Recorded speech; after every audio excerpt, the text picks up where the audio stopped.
Friends, स्वागत है आपका हमारे यूट्यूब चैनल एसएससी टूल्स में। तो हिस्ट्री की सीरीज़ में आज का टॉपिक है हमारा 1857 की क्रांति, यानी कि 1857 की क्रांति। तो इसमें क्वेश्चंस को देखने से पहले हम कुछ पॉइंट्स को देख लेते हैं। तो ये हमारे कुछ पॉइंट्स हैं। 1857 की क्रांति के विद्रोह में बैरकपुर में ब्रिटिश कमांडिंग ऑफिसर कौन था? तो 1857 की क्रांति में बैरकपुर से जो ब्रिटिश कमांडिंग ऑफिसर था वो जॉन बेनेट हेर्से था। John Bennett हेर्से। 1857 के विद्रोह को देखने वाला उर्दू कवि कौन था? तो मिर्ज़ा गालिब था। मिर्ज़ा गालिब आगरा का था और इसने 1857 की क्रांति को देखा था। उर्दू कवि था मिर्ज़ा गालिब। फिर 1857 का जो विद्रोह था उसमें अंग्रेज़ों का सबसे कट्टर दुश्मन कौन था? तो अहमदुल्ला शाह अवध से जो था। अवध से अहमदुल्ला शाह जो था वो सबसे कट्टर दुश्मन था अंग्रेज़ों का। अहमदुल्ला शाह अवध। 1857 के विद्रोह में अंग्रेज़ों व जोधपुर की संयुक्त सेना पराजित की थी। तो किसने की थी? तो अरुवा के ठाकुर कुशल सिंह ने की थी। अरुवा के ठाकुर कुशल सिंह ने की थी अंग्रेज़ों व जोधपुर की संयुक्त सेना। तो अरुवा के ठाकुर कुशल सिंह। नेक्स्ट, तात्या टोपे का वास्तविक नाम क्या था? तो रामचंद्र पांडुरंग था। तात्या टोपे का वास्तविक नाम रामचंद्र पांडुरंग। चर्बी वाले कारतूसों से चलने वाला, एक सेकंड यहाँ से देख लेते हैं। अब ये चीबी नहीं, चर्बी है, चर्बी। तो चर्बी वाले जो कारतूस थे उससे चलने वाला एनफील्ड राइफल शामिल किया गया था। भारत की जो सेना थी उसमें भारतीयों को शामिल किया गया था। तो ब्रिटिश की तरफ से काम करते थे तो उनमें एनफील्ड राइफल्स जो चर्बी वाले कारतूस चलते थे तो उनका यूज़ कब से होने लगा? दिसंबर 1856 से। यानी चर्बी वाली कारतूस से चलने वाला एनफील्ड राइफल शामिल किया गया दिसंबर 1856 में। तो यही कारण बनता है 1857 की क्रांति का। अच्छा, ये तो केवल तात्कालिक कारण था। कारण तो और भी थे, जैसे पहले से भारतीय वासियों में कहीं ना कहीं रोष पैदा हो गया था। ये तो बस एक कह सकते हैं कि चिंगारी लगाने वाला काम था। 1857 के विद्रोह के दौरान बहादुर शाह ने, तो यहाँ से 1857 के विद्रोह में के दौरान बहादुर शाह ने साहब ए आलम बहादुर का खिताब किसको दिया था? तो बख्त खान को दिया था, क्योंकि दिल्ली की तरफ से बख्त खान ही लड़ा था। तो बख्त खान को साहब ए आलम बहादुर का खिताब दिया था। रानी लक्ष्मीबाई की जन्मस्थली वाराणसी है। वाराणसी में वो जन्म हुआ था उनका, और समाधि ग्वालियर में है। रानी लक्ष्मीबाई को अंतिम युद्ध में सामना किसका करना पड़ा? ह्यूरोज का सामना करना पड़ा था। ह्यूरोज। तो एक बार फिर से रिवाइज कर लेते हैं पॉइंट्स को। 1857 के विद्रोह में बैरकपुर में ब्रिटिश कमांडिंग ऑफिसर कौन था? John Bennett हेर्से। 1857 के विद्रोह को देखने वाला उर्दू कवि मिर्ज़ा गालिब, जो कि आगरा से था। सबसे कट्टर दुश्मन कौन था अंग्रेज़ों का? अहमदुल्ला शाह अवध।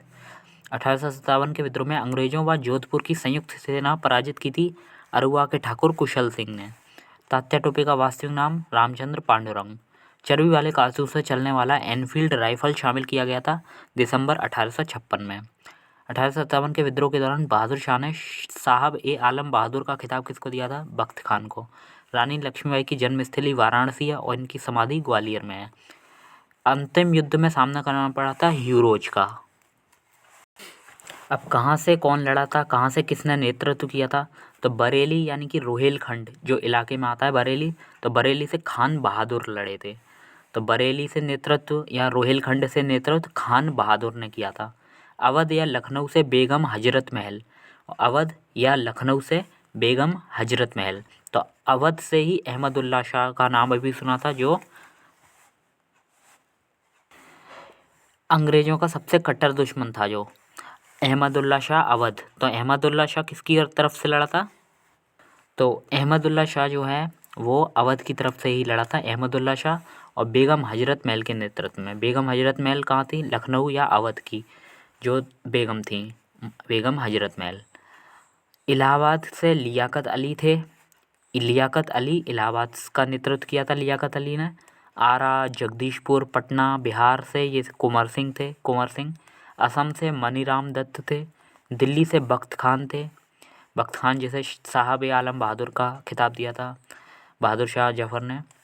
अहमदुल्ला शाह अवध से थे, कानपुर से अजीमुल्ला खान थे, अजीमुल्ला खां कानपुर से थे। उसके बाद फैज़ाबाद से मौलवी अहमद शाह थे, फैज़ाबाद से, और जीनत महल भी फैज़ाबाद से थी। तो फैज़ाबाद अयोध्या में फैज़ाबाद में ही अयोध्या है। तो फैज़ाबाद की तरफ से मौलवी अहमद शाह और जीनत महल, ये दोनों लड़े थे। फिर कानपुर की तरफ से जो है वो नाना साहब कानपुर की तरफ से आए थे, और नाना साहब का ही सलाहकार कौन था? अजीमुल्ला खान, जिसका नाम हमने यहाँ देखा अजीमुल्ला खां कानपुर से था। तो ये था कौन आखिर अजीमुल्ला खां? तो अजीमुल्ला खां जो है वो कानपुर से था और ये नाना साहब का सलाहकार था। नाना साहब की तरफ से ही तात्या टोपे लड़े थे जो इनके कमांडर इन चीफ थे। तो नाना साहब का कमांडर इन चीफ कौन था? तात्या टोपे, जिनका जो वास्तविक नाम है वो रामचंद्र पांडुरंग था। तो तात्या टोपे किन की तरफ से लगे? नाना साहब की तरफ से, कानपुर से लड़े थे ये, और इनका सलाहकार जो था अजीमुल्ला खां था। अब ये नाम कन्फ्यूज़न पैदा करते हैं, तो ये इनके नाम देख लेना। अहमदुल्ला शाह तो अवध से था, फिर अहमद शाह, देखो अहमदुल्ला अलग है और अहमद शाह अलग है। तो अहमद शाह तो फैज़ाबाद से था और अहमदुल्ला अवध से था। फिर उसके बाद जीनत महल तो फैज़ाबाद याद हो ही जाएगा। उसके बाद कुछ यहाँ से एक आध नाम और है, खान बहादुर बरेली से है, तो बहादुर बरेली ऐसे याद हो जाएगा लिंक करके। यहाँ से 3 ऐसे नाम आते हैं, जैसे अजीमुल्ला कानपुर से था, अजीमुल्ला जो था वो नाना साहब का था, अहमदुल्ला अवध का था, बेगम हजरत महल लखनऊ, और अहमद शाह फैज़ाबाद। तो ये सब याद हो गए होंगे। आगे बढ़ते हैं। नेक्स्ट है, विद्रोह के दमन के बाद भारतीय फौज का नव संगठन से संबंधित आयोग कौन सा था?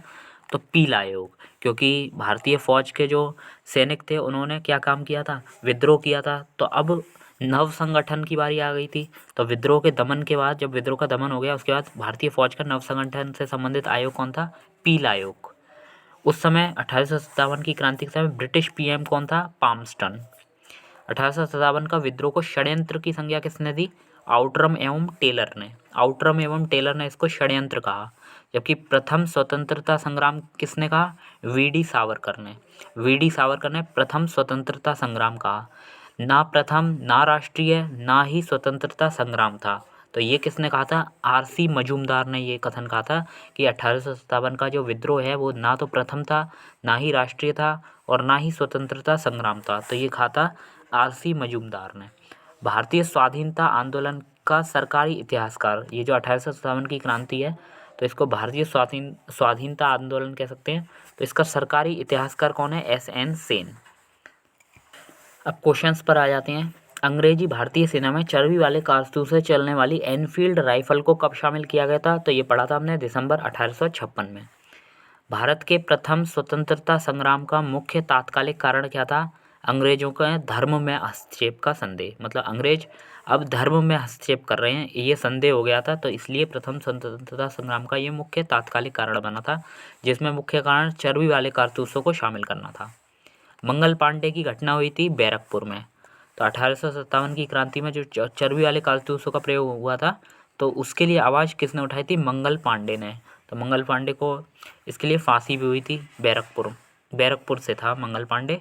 और मंगल पांडे सिपाही कहाँ का था? 34वीं बंगाल नेटिव इन्फेंट्री का। तो मंगल पांडे की घटना बैरकपुर में हुई थी और मंगल पांडे कहाँ के सिपाही थे? 34वीं बंगाल नेटिव इन्फेंट्री के।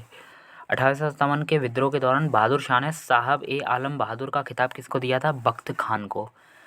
इसका मुख्य कारण क्या था? ब्रिटिश साम्राज्य की नीति। 1857 की क्रांति का मुख्य कारण ब्रिटिश साम्राज्य की नीति था। 1857 की क्रांति सर्वप्रथम कहाँ हुई थी? मेरठ से शुरू हुई थी।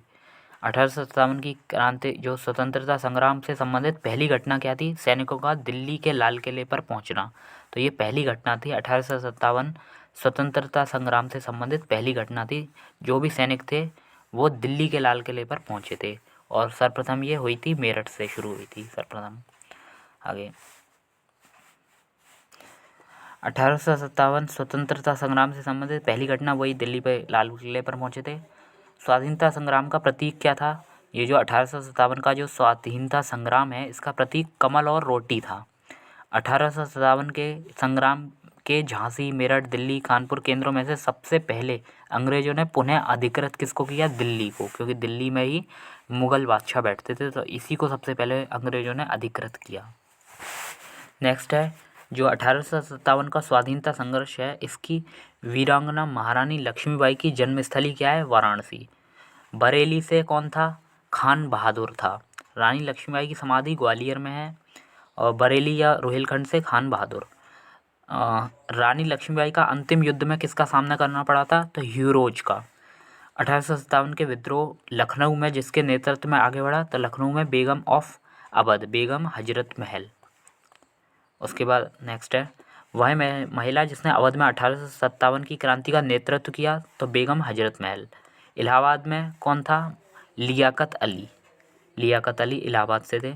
1857 की क्रांति में संघर्ष में भाग लेने वाले सिपाहियों की सर्वाधिक संख्या अवध से थी। अवध से बेगम हजरत महल थी, और अवध से ही सबसे ज़्यादा सिपाहियों की संख्या थी। नाना साहब का commander in chief Tatya Tope था। अजीमुल्ला खां जो सलाहकार थे वो नाना साहब के थे, कानपुर से थे अजीमुल्ला खां। उसके बाद 1857 के विद्रोह के संदर्भ में नाना साहब, कुंवर सिंह, खान बहादुर खान तात्या टोपे में से वह जिसे मित्र ने धोखा दिया तथा अंग्रेजों के साथ बंदी बनाकर मार दिया गया। तात्या टोपे को इन्हीं के मित्र ने धोखा दिया और अंग्रेजों द्वारा बंदी बनाकर मार दिया गया। 1857 के क्रांतिकारियों में वह जिसका वास्तविक नाम रामचंद्र पांडुरंग था, तो तात्या टोपे का। कुंवर सिंह 1857 के विद्रोह के प्रमुख नायक थे, वह संबंधित थे बिहार से, आरा बिहार, जगदीशपुर यहाँ से। पटना से कुंवर सिंह, पटना बिहार यहाँ से सबसे कुंवर सिंह थे। असम से मनीराम दत्त थे। उसके बाद नेक्स्ट 1857 के विद्रोह का बिहार में 1857 15 जुलाई से 20 जनवरी तक केंद्र क्या था? जगदीशपुर। तो बिहार का जो केंद्र था वो जगदीशपुर था इस डेट से इस डेट तक, 20 जनवरी 1858 तक। जगदीशपुर का वह व्यक्ति जिसने 1857 की विप्लव में क्रांतिकारियों का नेतृत्व किया, तो कुंवर सिंह ने। जगदीशपुर के राजा कुंवर सिंह ने नेतृत्व किया था। पटना बिहार, आरा, जगदीशपुर यहाँ सबसे। 1857 ईस्वी का क्रांति में अंग्रेजों व जोधपुर की संयुक्त सेना को पराजित करने वाला कौन था? तो अरुवा के ठाकुर कुशल सिंह। अजमेर, जयपुर, नीमच, अरुवा में से राजस्थान में 1857 की क्रांति का केंद्र नहीं था, तो जयपुर केंद्र नहीं रहा था। 1857 की क्रांति का केंद्र जयपुर नहीं था। चंद्रशेखर आज़ाद, राम प्रसाद बिस्मिल, शहादत खान तथा माखनलाल चतुर्वेदी में से 1857 की क्रांति में संघर्ष किसने किया था? तो शहादत खान ने किया था। मौलवी अहमदुल्ला शाह, मौलवी इमदादुल्ला, फिर फजले हक खैराबादी, नवाब लियाकत अली में से विद्रोह में अंग्रेज़ों का सबसे कट्टर दुश्मन कौन था? तो ये बताया था अवध का अहमदुल्ला शाह जो था वो सबसे कट्टर दुश्मन था अंग्रेज़ों का। कौन था? मौलवी अहमदुल्ला शाह, अवध। अवध से सबसे ज़्यादा सैनिक थे, ये भी ध्यान रखना। 1857 के विद्रोह को देखने वाले उर्दू कवि मिर्ज़ा गालिब थे, और मिर्ज़ा गालिब जो थे उनका मूल निवास स्थान आगरा था। आज़ादी की पहली लड़ाई 1857 में भाग नहीं लिया था भगत सिंह ने। नेक्स्ट है 1857 के विद्रोह में संबद्ध नहीं था, तो ऊधम सिंह संबद्ध नहीं था। कुंवर सिंह थे बिहार से, बेगम हजरत महल अवध से थी, मौलवी अहमदुल्ला शाह अवध से थे, तो ये सब ध्यान रखना है। 1857 के स्वतंत्रता संग्राम में अंग्रेजों की सर्वाधिक सहायता करने वाला राजवंश कौन था? तो ग्वालियर के सिंधिया ने सबसे ज़्यादा सहायता की थी अंग्रेजों की। भारत में शिक्षित मध्यम वर्ग ने 1857 की क्रांति में भाग नहीं लिया और तटस्थता बनाए रखी, मतलब न्यूट्रल होकर देखता रहा। शिक्षित मध्यम वर्ग 1857 के विद्रोह में भाग नहीं लिया था। एक तो शिक्षित मध्यम वर्ग ने, साहूकार ने, जमींदार ने, तो इनको क्या फ़र्क पड़ा था? ये तो पहले से ही अंग्रेज़ों के एक तरह से अंग्रेज़ों से इन्हें फ़ायदा था साहूकार जमींदारों को, तो ये भाग नहीं लिया था इन लोगों ने। फिर झांसी, चित्तौड़, जगदीशपुर, लखनऊ में से वह क्षेत्र जो 1857 के विद्रोह से प्रभावित नहीं था, तो चित्तौड़ जो था वो प्रभावित नहीं था। चित्तौड़ में कोई फ़र्क नहीं था 1857 की क्रांति का। बिहार के दानापुर, पटना, आरा, मुजफ्फरनगर, मुंगेर में से 1857 के विद्रोह के अप्रभावित था, तो मुंगेर। यहाँ मुंगेर में कोई फ़र्क नहीं था 1857 की क्रांति का, मुंगेर में कोई फ़र्क नहीं। बख्त खां दिल्ली से था, जिसको साहब ए आलम बहादुर की उपाधि बहादुर शाह ने दी थी। अहमदुल्ला शाह अवध से था, और सबसे कट्टर दुश्मन अहमदुल्ला शाह था। कुंवर सिंह आरा बिहार, जगदीशपुर से, पटना से। नाना साहब कानपुर से था, जिसका सलाहकार अजीमुल्ला खां था। उसके बाद झांसी से रानी लक्ष्मीबाई, लखनऊ से बेगम हजरत महल और कानपुर से अजीमुल्ला खां जो सलाहकार था नाना साहब का। फैज़ाबाद से मौलवी अहमद शाह जो था वो फैज़ाबाद से था। उसके बाद नाना साहब कानपुर से थे। हामिद अली खां दिल्ली से थे। अहमदुल्ला शाह अवध या लखनऊ से थे। मनीराम दत्त असम से थे। उसके बाद 1857 के विद्रोह के समय भारत का गवर्नर जनरल उस समय कौन था, तो कैनिंग था। ये तो याद होना चाहिए, हम गवर्नर जनरल के जो क्रम है वो सारे देख चुके हैं, क्योंकि 1856 तक कौन था, 1856 तक हड़प नीति को शुरू करने वाला कौन था, डलहौजी। तो डलहौजी के बाद आता है कैनिंग। ओके। 1857 के विद्रोह के समय बैरकपुर में ब्रिटिश कमांडिंग ऑफिसर कौन था, तो बैरकपुर में जो ब्रिटिश कमांडिंग ऑफिसर था वो जॉन बेनेट हैर्स था। 1857 में इलाहाबाद को आपातकालीन मुख्यालय किसने बनाया, तो लॉर्ड कैनिंग जो उस समय गवर्नर जनरल था भारत का, उसने इलाहाबाद को 1857 की क्रांति के दौरान आपातकालीन मुख्यालय बनाया था। 1857 के विद्रोह के समय ब्रिटिश प्रधानमंत्री पामस्टन थे। विद्रोह असफल रहा, इसका कारण क्या था, क्योंकि इसमें किसी सामान्य योजना और केंद्रीय संगठन की कमी थी। मतलब कोई भी योजना नहीं बनाई गई थी पहले से, क्योंकि अचानक छिड़ गया था ये, और केंद्रीय संगठन यानी कि कोई भी नेतृत्व सही से नहीं कर पाया। 1857 का प्रथम स्वतंत्रता संग्राम असफल हुआ क्योंकि भारतीय सिपाहियों में उद्देश्य की एकता की कमी थी। सब अपने अपने अलग अलग उद्देश्य के लिए लड़ रहे थे। इसमें प्रायः भारतीय राजाओं ने ब्रिटिश सरकार का साथ दिया। भारतीय राजाओं ने 1857 की क्रांति में ब्रिटिश का साथ दिया और क्रांतिकारियों को सहयोग नहीं किया। ब्रिटिश सिपाही कहीं अच्छे सुसज्जित एवं संगठित थे। मतलब उनके पास जो हथियार थे वो हम लोगों से बहुत काफ़ी अच्छे थे और संगठित थे वो, लेकिन भारत में कहाँ एकता थी इतनी। अंग्रेज राजपूत राज्यों में 1857 के विद्रोह में दबाने में सफल रहे। तो सफल कैसे रहे, राजपूत राज्यों में 1857 के विद्रोह को दबाने में असफल रहे अंग्रेज। मतलब अंग्रेजों ने राजपूत राज्यों में दबा लिया। क्यों, क्योंकि स्थानीय शासकों ने क्रांतिकारियों का साथ ही नहीं दिया था। General John Nicholson, Neill major, Havelock, sir Henry Lawrence वैसे ब्रिटिश अधिकारी जिन्होंने लखनऊ में अपना जीवन खोया था। तो लखनऊ में ये 3 लोग हैं, नील, हैवलॉक और लॉरेंस। इन तीनों ने अपना जीवन खोया था लखनऊ में। किस किस ने, नील ने, हैवलॉक ने और लॉरेंस ने। ओके। कथन और निष्कर्ष दिया गया है, अब ये देख लेते हैं। 1857 में प्रथम स्वतंत्रता संग्राम ब्रिटिश सरकार से स्वतंत्रता प्राप्त करने में असफल रहा। ये बात सही है, क्योंकि सफलता प्राप्त नहीं कर पाया था 1857 का विद्रोह। उसके बाद बहादुर शाह जफर के नेतृत्व को जन सहयोग नहीं मिला था और अधिकांश महत्वपूर्ण रियासतों के शासक उनका साथ देने में कतरा गए। ये बात भी सही है बिल्कुल, कि एक तो 1857 की क्रांति असफल रहा, जो स्वतंत्रता दिलानी चाहिए थी ये दिलाने में असफल रहा। दूसरा इसका कारण ये था कि बहादुर शाह जफर के नेतृत्व में जो 1857 की क्रांति हुई थी तो उसमें जन सहयोग नहीं मिला था इन्हें, और अधिकांश रियासतों के शासक ने इनका साथ नहीं दिया था। तो ये सही कारण है बिल्कुल। 1857 के विद्रोह को एक षड्यंत्र की संज्ञा आउटरम एवं टेलर ने दी थी। आउटरम एवं टेलर ने, तो षड्यंत्र किसने कहा था, आउटरम एवं टेलर ने। आधुनिक इतिहासकार जिसने 1857 के विद्रोह को स्वतंत्रता की पहली लड़ाई कहा, तो वी.डी. सावरकर ने स्वतंत्रता की पहली लड़ाई कहा। भारतीय स्वाधीनता आंदोलन का सरकारी इतिहासकार S.N. सेन। 1857 भारतीय भाषा में 1857 के विप्लव के कारणों पर लिखने वाला प्रथम भारतीय, तो 1857 के कारणों पर लिखने वाला प्रथम भारतीय सैयद अहमद खां थे। तथाकथित प्रथम राष्ट्रीय स्वतंत्रता संग्राम ना प्रथम, ना राष्ट्रीय और ना ही स्वतंत्रता संग्राम था। ये किसने कहा था, R.C. मजूमदार ने कहा था। जो 1857 का जो विप्लव है यानी कि विद्रोह है वो प्रथम राष्ट्रीय स्वतंत्रता संग्राम ना तो प्रथम है, ना राष्ट्रीय है और ना ही स्वतंत्रता संग्राम था। ये R.C. मजूमदार ने कहा था। 1857 की क्रांति के बारे में सही अवधारणा क्या है, तो इसने भारत में ईस्ट इंडिया कंपनी की शासन प्रणाली को मृतप्राय बना दिया। ये बात बिल्कुल सही है कि 1857 की क्रांति में भले ही हमें स्वतंत्रता तो नहीं मिली, लेकिन ईस्ट इंडिया कंपनी की जो शासन प्रणाली है उसको मृतप्राय बना दिया और महारानी विक्टोरिया का डायरेक्ट शासन अब भारत में हो गया। महारानी विक्टोरिया ने भारतीय प्रशासन को ब्रिटिश ताज के नियंत्रण में लेने की घोषणा की थी 1857 की क्रांति के बाद 1 नवंबर 1858 को।